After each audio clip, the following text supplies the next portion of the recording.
Hi friends, welcome to tasty cooking. Dhaba ஸ்டைலில் பட்டாணி gravy எப்படி செய்கிறதுன்னு தான் பார்க்க போகிறோம். ரொம்ப குறைவான இன்க்ரீடியன்ட்ஸ் யூஸ் பண்ணி ப்ரெஷர் குக்கரில் குவிக்காக செஞ்சு முடிச்சிடலாம். இது பூரி, பரோட்டா, சப்பாத்தி, நானுக்கு ரொம்ப சூப்பரான சைடிஷ். வாங்க இந்த ரெசிபி இப்போது எப்படி செய்கிறதுன்னு பார்க்கலாம். அதுக்கு ப்ரெஷர் குக்கரை அடுப்பில் வச்சுருங்க.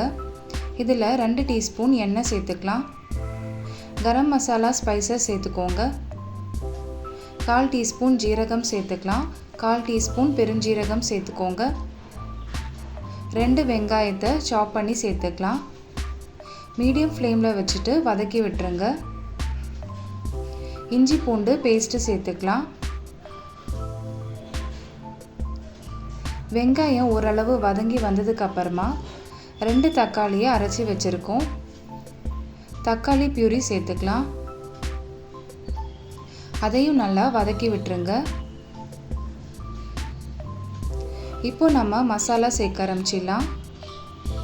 1 டீஸ்பூன் கொத்தமல்லி தூள், 1 டீஸ்பூன் கரம் மசாலா தூள், 1/2 டீஸ்பூன் மஞ்சத்தூள், 1 டீஸ்பூன் மிளகாய் தூள். கொஞ்சமாக தண்ணி சேர்த்துக்கோங்க, அப்போ தான் அடி பிடிக்காமல் இருக்கும். வெங்காயம் தக்காளி எல்லாம் நல்லா வதங்கி வரணும். மசாலாவோட பச்சை வாசனை போகணும்.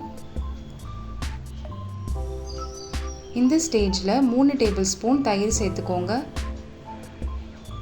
சேர்த்துட்டு அதையும் நல்லா கலந்து விட்டுடலாம். பட்டாணியை ஃப்ரிட்ஜில் ஸ்டோர் பண்ணி வச்சுருந்தோம். 1/2 கப்பு பட்டாணி எடுத்துக்கோங்க. தண்ணி சேர்த்து பேஸ்ட்டாக அரைச்சி இந்த மசாலாவில் சேர்த்துக்கலாம். மிக்ஸி ஜாரில் தண்ணி சேர்த்து அதையும் ஆட் பண்ணிக்கோங்க. இது போல் செய்கிறதுனால கிரேவி நல்ல க்ரீமியாகவும் திக்காகவும் கிடைக்கும். இந்த கிரேவிக்கு தேவையான அளவு தண்ணி சேர்த்துக்கலாம். 3 கப் அளவு தண்ணி சேர்த்துக்கோங்க.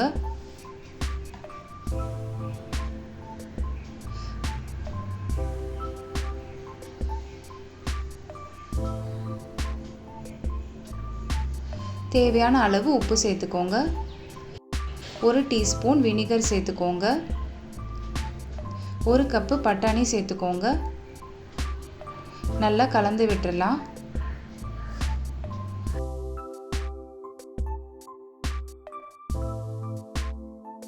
1 டேபிள் ஸ்பூன் நெய் சேர்த்துக்கோங்க. கசூரி மேத்தி சேர்த்துக்கலாம். எல்லாத்தையும் நல்லா கலந்து விட்டுருங்க.